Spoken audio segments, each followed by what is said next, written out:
Sa harap ng problema sa mga iligal na pogo at scam farm, isang senador ang nagsabing dapat higpitan pa ang pagpapatupad ng SIM card registration law.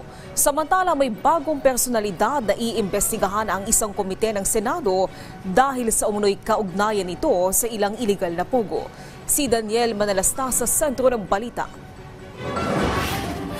Hirit ni Senator Sherwin Gatchalian sa National Telecommunications Commission, dapat gawin nila ang trabaho nila para tiyakin ang epektibong pagpapatupad ng SIM registration law.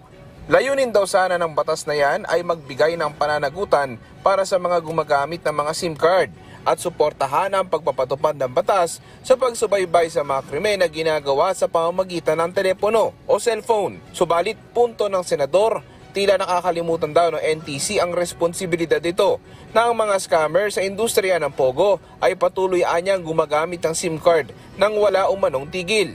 Dagdag pa ng senador, ang pagpaparehistro ng SIM ay napakalaga upang labanan ang mga online na krimen na ginagamitan din ng telepono o cellphone. Nababahala naman si Senadora Risa Ontiveros sa napaulat na pagkakaugnay ng isang convicted na dating Technology and Resource Center Deputy Director, kung saan napaulat na dawit umano ito sa Pogo operations sa Bamban, Tarlac at pati na sa Porac, Pampanga. Ayon sa senador, ang nasabing dating opisyal ay kilala sa umano'y malawakang corruption scandal at baka raw ang ginawa umano nito sa PDAF ay in-apply niya raw umano sa mga Pogo. Papatawag daw nila sa susunod na pagdinig ang nasabing dating opisyal para linawin na umano'y pagkakadawit sa Pogo.